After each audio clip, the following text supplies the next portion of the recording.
नमस्कार. मी लक्ष्मीकांत देशमुख, माजी संमेलन अध्यक्ष आणि विद्यमान अध्यक्ष भाषा सल्लागार समिती या नात्यानं आपल्याशी पुढे मी काही विचार मांडणार आहे. ते हिंदी सक्तीच्या संदर्भात आहेत आणि शासनाने 1ली ते 5वी पर्यंत तिसरी भाषा म्हणून हिंदी किंवा अन्य भारतीय भाषा ज्या अनिवार्य करायचा निर्णय घेतलेला आहे आणि शाळा सुरू झालेल्या आहेत. त्या पार्श्वभूमीवर हा निर्णय किती चुकीचा आहे आणि मुलांचं अहित करणारा आहे. मुलाच्या कोवळ्या मनावर दडपण वाढवणारा आहे, ओझं वाढवणारा आहे. हे आपल्याला तर्कशुद्धपणे लॉजिकली सांगायचा प्रयत्न करणार आहे. तेव्हा मला आपली विनंती करायची आहे, की हा अतिशय महत्त्वाचा विषय आपल्या सर्व महाराष्ट्रातील मराठी पालकांच्या चिंतेचा विषय झालेला आहे. त्यामुळे मी बराच अभ्यास करून आपल्यापुढे आज मी आलेलो आहे आणि आपल्याशी संवाद साधत आहे. मित्रांनो, सर्वप्रथम 15 एप्रिलला राज्य शासनानं अ, पहिलीपासून तिसरी भाषा म्हणून हिंदी अनिवार्य करण्याचा निर्णय घेतला. तेव्हा आम्ही भाषा शास्त्रज्ञांनी, अभ्यासकांनी, मराठी प्रेमी माणसांनी त्याला प्रखर विरोध केला. मी स्वतः एका शासनाच्या समितीत असून देखील विरोध केला. कारण माझं जे काम होतं, की भाषा सल्लागार समिती अध्यक्ष म्हणून मराठीचा व्यवहार वाढला पाहिजे आणि पूर्ण महाराष्ट्रामध्ये मराठीची प्रतिष्ठा वाढली पाहिजे, त्याचं एक काम केलं पाहिजे. हा असल्यामुळे हा मराठीच्या मुळावर येणारा निर्णय आहे किंवा मराठीला दुय्यम करणारा विषय आहे. आमच्या प्रखर विरोधानंतर शिक्षण मंत्र्यांनी हा निर्णय आम्ही स्थगित करत आहोत या वर्षासाठी असं जाहीर केलं. परंतु पुन्हा गुपचूपपणे 17 जूनला हा त्यांनी नवा जी-आर काढला, शुद्धीपत्र काढलं आणि तिसरी भाषा हिंदी किंवा अन्य भारतीय भाषा शिकवल्या जाईल असं जाहीर केलं आणि त्याची अंमलबजावणी करण्यासाठी आता त्यांनी प्रयत्न सुरू केलेले आहेत. हा सरळ-सरळपणे एक प्रकारचा लोकांचा विश्वासघात झालेला आहे. कारण विरोध केल्यानंतर तुम्ही स्थगिती दिलेली आहे वर्षभरासाठी. मग असं काय घडलं, की ताबडतोब पुन्हा ह्याच वर्षी सुरू करायचा? त्याची पूर्वतयारी झालेली नाही, पुस्तकं तयार नाहीत, शिक्षकांची भरती नसताना एक भाषा नवीन शिकवायची विद्यार्थ्यांना, कोवळ्या मुलांना पहिलीच्या वर्गात, त्यासाठी खूप तयारी लागतं, खूप अभ्यास करावा लागतो. असा कुठलाही अभ्यास झालेला दिसत नाही. तर हा जो निर्णय शासनानं घेतलेला आहे, तो शैक्षणिक नाही, अन्य कारणास्तव घेतला आहे असं माझं स्पष्ट मत आहे. त्याची 3 कारणं आहेत. एक म्हणजे राज्य शासन काय म्हणतं, माननीय मुख्यमंत्री काय म्हणतात, की केंद्राचं जे राष्ट्रीय शिक्षण धोरण 2020 आहे, त्यानुसार आम्ही त्रिभाषा सूत्र स्वीकारलेलं आहे. ते धोरण स्वीकारलेलं आहे आणि त्यानुसार आम्ही तिसरी भाषा सुरू करत आहोत. तर हे निखलास खोटं आहे. मी अ, राज्य शासनाला, माननीय मुख्यमंत्र्यांना, माननीय शिक्षकांना सांगू इच्छितो, की केंद्रानं जे तिसरं नवं शिक्षण धोरण आणलंय 2020 साली, हे तिसरं धोरण आहे. पहिल्या धोरणापासून त्रिभाषा सूत्राचा आपण अवलंब केलेला आहे आणि तो कंटिन्यू केलेला आहे. जर आपण 2020चं राष्ट्रीय शिक्षण धोरणाचा मसुदा वाचला, तर त्यांनी त्रिभाषा सूत्र चालू राहिलं. परंतु ते कोणत्या वर्गापासून सुरू करावं असा काही उल्लेख केलेला नाही. आणि महाराष्ट्रामध्ये कोठारी कमिशन जे पहिलं शिक्षण आयोग होता, शिक्षण धोरण होतं 68 सालचं, ते आपण स्वीकारलेलं आहे आणि त्यामध्ये आपल्या महाराष्ट्राचे जे-पी नाईक हे सहभागी होते आणि त्यांनी ह्यातला बराचसा भाग काम केलेला आहे. तेव्हा आपण तो स्वीकारलं आणि महाराष्ट्रामध्ये पहिलीपासून फक्त मराठी भाषा आणि 5वी पासून इंग्रजी आणि हिंदी भाषा आपण सुरू केल्या होत्या. आता 2001 साली तत्कालीन शिक्षण मंत्री रामकृष्ण मोरे यांनी इंग्रजी सक्तीची केली. कारण पालकांची मागणी होती आणि आपले विद्यार्थी इंग्रजी शाळेच्या तुलनेमध्ये मागे पडू नयेत शिक्षणामध्ये आणि त्यांना उच्च शिक्षण संधी मिळाल्या पाहिजेत म्हणून तो निर्णय घेतला आणि पालकांची तशी इच्छा असल्यामुळे तो निर्णय कायम झालेला आहे. म्हणजे सध्या महाराष्ट्रामध्ये मागच्या वर्षी धोरण काय होतं, 1ली ते 5वी 4थी पर्यंत मराठी, इंग्रजी दोन्ही भाषा होत्या आणि 5वीला तिसरी भाषा म्हणून महाराष्ट्राच्या बहुतेक ठिकाणी हिंदी भाषा होती आणि हे गेले 30 वर्ष चालू आहे. त्यात आपला विरोध नाहीये. म्हणजे हिंदी भाषेला विरोध नाहीये. 5वी पासून ती चालू आहे. त्यालाही आमचा विरोध नाही. विरोध आहे तो 1ली पासून अनिवार्य करण्याचा. त्याची कारणं आहेत. एक तर राष्ट्रीय शिक्षण धोरणामध्ये कुठेही 1ली पासून 3री भाषा सुरू करावी, शिकवावी असं नमूद केलेलं नाहीये. राष्ट्रीय शिक्षण धोरणाच्या आधारे राष्ट्रीय अभ्यासक्रम आराखडा 2023 हा त्यांनी जारी केला आणि त्याच्या आधारे प्रत्येक राज्याच्या SCERTनी आपला प्रत्येक विषयाचा अभ्यासक्रम बनवावा असे निर्देश दिले. त्यामध्ये तुम्ही बदल करू शकता, राज्याशी निगडीत काही विषय ऍड करू शकता, असं त्यांना मुभा दिली होती. आणि त्यानुसार आणि ह्या आराखड्यात काय दिलं होतं की 1ली ते 5वी या वर्गासाठी फक्त 2 भाषा शिकवायच्या, R1 आणि R2. आता R1 ही मातृभाषा असते, राज्यभाषा असते आणि R2 महाराष्ट्रासाठी इंग्रजी आहे, कारण ते सक्तीचा एक तो कायदा झालेला आहे. त्यामुळे राष्ट्रीय शिक्षण आराखड्याच्या अहवालानुसार प्रत्येक राज्यांनी 1ली ते 5वीच्या विद्यार्थ्यांसाठी फक्त R1, R2 अशा 2 भाषा शिकवायच्या असं निश्चित करून दिलं होतं. त्यानुसार आपल्या राज्याचा अभ्यासक्रम आराखडा तयार केला आपला SCERT पुण्याने आणि तो आराखडा लोकांच्या मागण्यासाठी खुला केला. त्यामध्ये देखील त्यांनी बालवाटिका म्हणजे 1ली, 2री आणि 3री ते 5वी हा पायाभूत स्तर या 5 वर्षासाठी म्हणजे 1ली ते 5वी इयत्तेसाठी त्यांनी फक्त 2 भाषाच राहतील असं नमूद केलं होतं. परंतु आणि त्यावर आक्षेप आहेत होते, परंतु आक्षेप हे इतर गोष्टीसाठी आले होते, तर आता ओवाव करणार नाही कारण तो विषय महत्वाचा नाहीये. परंतु माझ्या माहितीनुसार कोणीही 3री हिंदी भाषा आम्हाला पाहिजे, 3री भाषा शिकवावी अशी मागणी केलेली नव्हती. सुकाणू समिती जी असते राज्य शासनाची, तो अभ्यासक्रमाचा आराखडा मंजूर करते. त्या समितीमध्ये हा प्रस्ताव आला. का आला, कोणी आणला, कसा आणला, त्यामागचे काय कारण होते हे माहित नाही. आणि तो गुपचूप मंजूर झाला मागच्या ऑक्टोबर-सप्टेंबरला आणि तो आत्ता जाहीर केलेला आहे. म्हणजे ही गुप्तपणे कारवाई करायची काय गरज होती?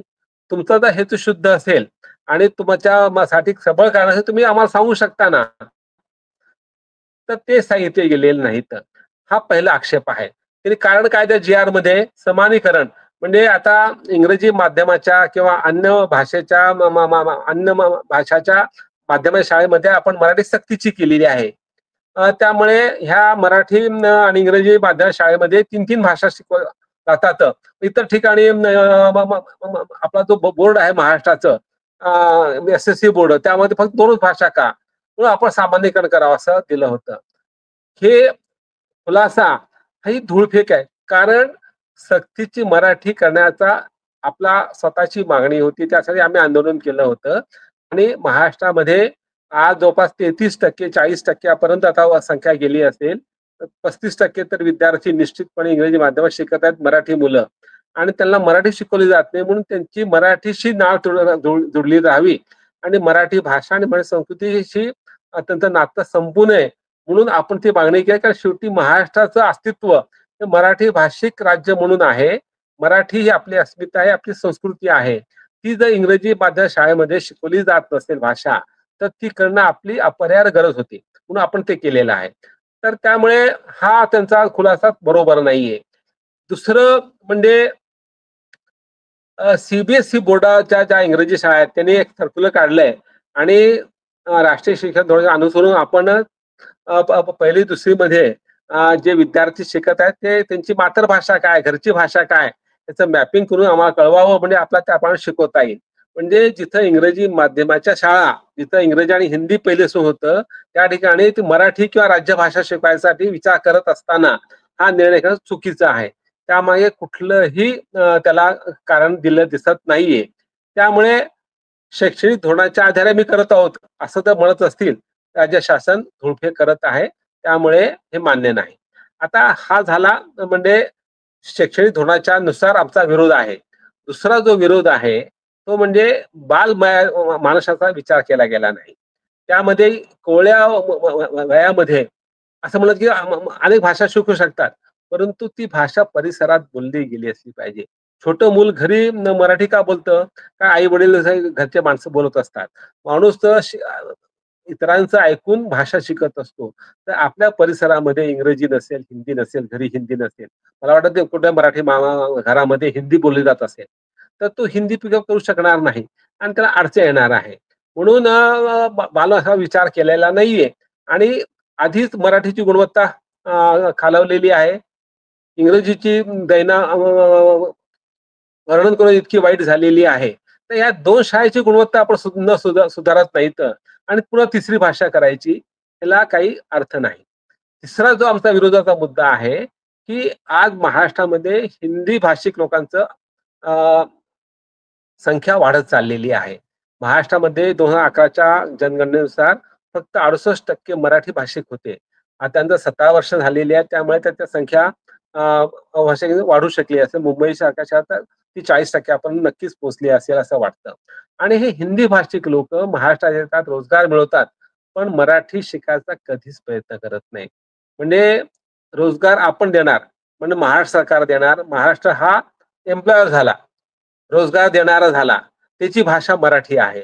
रोजगार घेणार उत्तर प्रदेश, बिहारचे, मध्य प्रदेशचे माणसं, ते झाले कामगार किंवा रोजगार मागणारे. तर रोजगार मागणाऱ्यांनी रोजगार देण्याची भाषा शिकली पाहिजे. म्हणून उत्तर प्रदेश जे हिंदी राज्य आहे, जिथून मग महाराष्ट्रात लोकं येतात, त्या ठिकाणी त्यांनी तिसरी भाषा मराठी शिकली पाहिजे. ती हो न न न तसं काही तिथं होत नाहीये.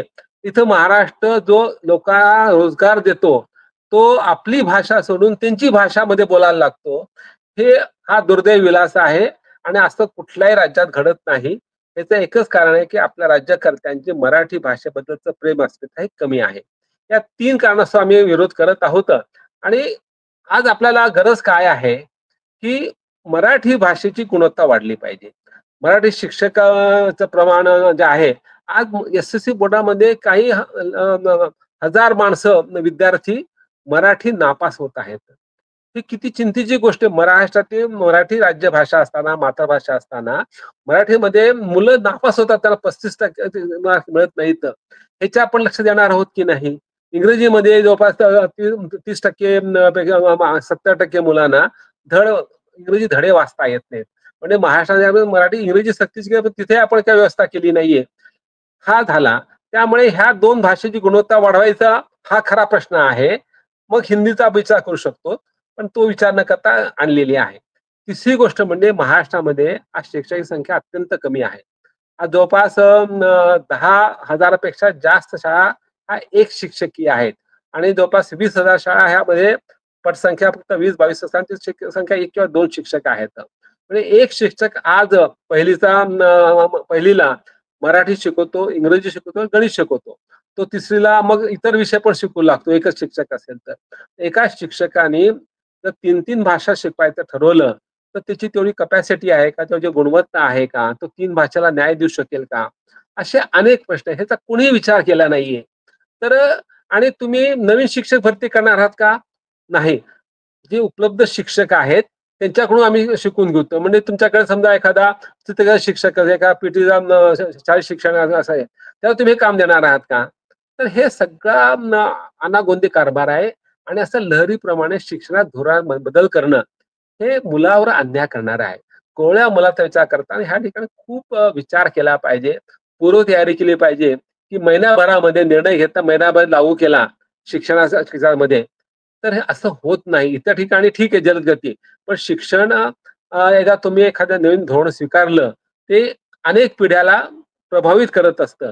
ते चांगल्या अर्थात प्रभावित झालं तर शिक्षण पुढे गेलं म्हणता येईल. परंतु ते जर वाईट अर्थात प्रभावित करणार असेल, तर अधोगती होणार आहे. आज महाराष्ट्राची शैक्षणिक क्षेत्रामध्ये अत्यंत अधोगती चाललेली आहे. म्हणजे आपल्या जेव्हा सर्व्हे येतो, त्यामध्ये महाराष्ट्राचा नंबर पहिल्या पाचात कधीही नसतो. आज चांगले शास्त्रज्ञ, हे मोठमोठ्या वैज्ञानिक संस्था आहेत. त्यामध्ये मराठी माणसाचं प्रमाण संपलेलं आहे. एकेकाळी काकोडकर होते, माशेलकर होते, नारळीकर होते. आज ते युग संपलेलं आहे. आज मराठी माणसं सायंटिस्ट का होत नाहीत? मोठमोठ्या कंपन्यात का सी होत नाहीत? कारण त्यांचा मुळात पाया पक्का नसतो कारण त्यांचं मराठी भाषेचं प्रभुत्व त्यांना कमी पडतं. जेव्हा तुम्ही मातृभाषेत प्रभुत्व कमवता, तेव्हा तुम्ही इतरही भाषा शिकता आणि विज्ञान, गणित, तंत्रज्ञान असे जे आधुनिक विज्ञान शाखा आहेत, ज्ञानशाखा ह्या होऊ शकता. मातृभाषेमध्येच तुम्हाला विज्ञानाचे ॲब्स्ट्रॅक्ट कन्सेप्ट समजू शकतात. नवीन प्रमेय, सिद्धांत, हायपोथेसिस समजू शकतात आणि तेच खऱ्या सायंटिस्ट होतात. आज इंग्रजी माध्यम शिकल्यामुळे आपले लोकं ॲडमिनिस्ट्रेटर होऊ शकतात, सी-ई-ओ होऊ शकतात. पण हा आपला सुंदर पिचाई हा सी-ई-ओ होतो. परंतु तो काही Facebook किंवा Microsoft निर्माण करू शकत नाही कंपनी. हे लक्षात घ्या. त्यामुळे मातृभाषेत शिक्षण महत्त्वाचं आहे आणि शेवटी शिक्षण आपल्या भाषेत काय सांगितलं आहे, 5वी पर्यंत सर्व मुलांना मातृभाषेत शिक्षण दिलं पाहिजे. हे केंद्र सरकारच्या नव्या शिक्षण धोरणात स्पष्ट दिलेलं आहे आणि शक्य असेल तर 8वी पर्यंत शिकवलं पाहिजे. म्हणजे 5वी फक्त एकच भाषा पाहिजे. आता 2 भाषा आहेत. आता त्याला इलाज नाहीये तर तो कायदा झालेला आहे. आपण आता इंग्रजी बोलायला नको. परंतु तिसरी भाषा आज का करतात? ती 5वी पासून आहेच ना. ती 5वी पासून कायम ठेवावी.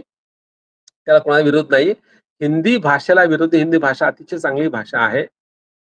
आणि ती आपल्या लोकांना 5वी मध्ये शिकल्यानंतर आपल्या लोकं चांगल्या आत्मसात करतात. आपल्याकडे बॉलिवूड आहे.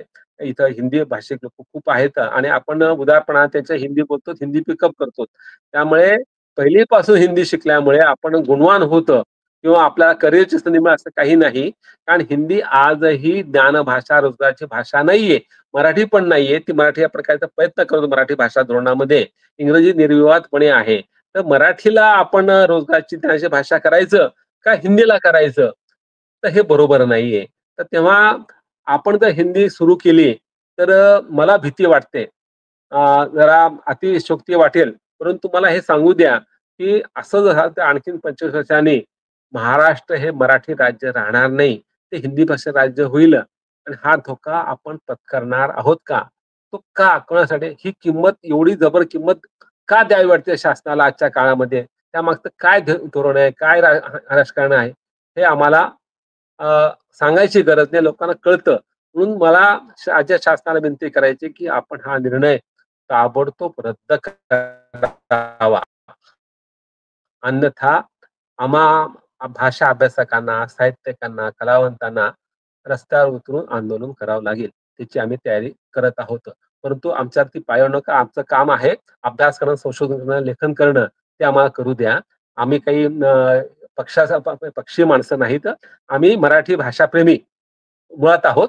मराठी अभ्यासक आहोत, मराठी साहित्यिक कलावंत आहोत आणि आम्हाला मुलाचं मानसशास्त्र कळतं लेखक असल्यामुळे, कलावंत असल्यामुळे आणि मुलांना 3 भाषेचं ओझं देणं हे कदापिही योग्य होणार नाही. असं सर्व बालमानसशास्त्र सांगत असताना त्यांचा आपण सल्ला घ्यावा, हा निर्णय स्थगित ठेवावा. पुन्हा तुम्ही एक चांगली कमिटी तर तो रिपोर्ट जर आल्यानंतर त्याप्रमाणे विचार करता येईल काय करायचं आहे. परंतु आज हा निर्णय ह्या वर्षी आपण रद्दच केला पाहिजे. स्थगित करून चालणार नाही.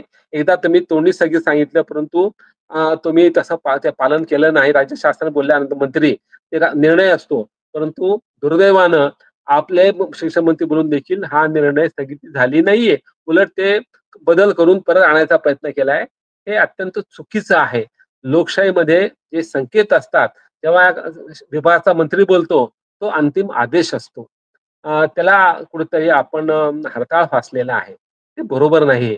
म्हणून मला कळकळीची विनंती करायची राज्य शासनाला, की हा निर्णय हिंदी सक्तीचा आपण जो घेतलेला आहे, हा अत्यंत अशास्त्रीय आणि मुलं अन्याय करणारा आहे. त्यामुळे तो त्वरित मागे घ्यावा, रद्द करावा आणि भाषाशास्त्रज्ञावर, भाषाप्रेमी माणसावर, लेखक कलावंतावर अ, आंदोलन करण्याची संघर्षाची पाळी आणू नये, अशी माझी त्यांना कळकळीची विनंती आहे. धन्यवाद.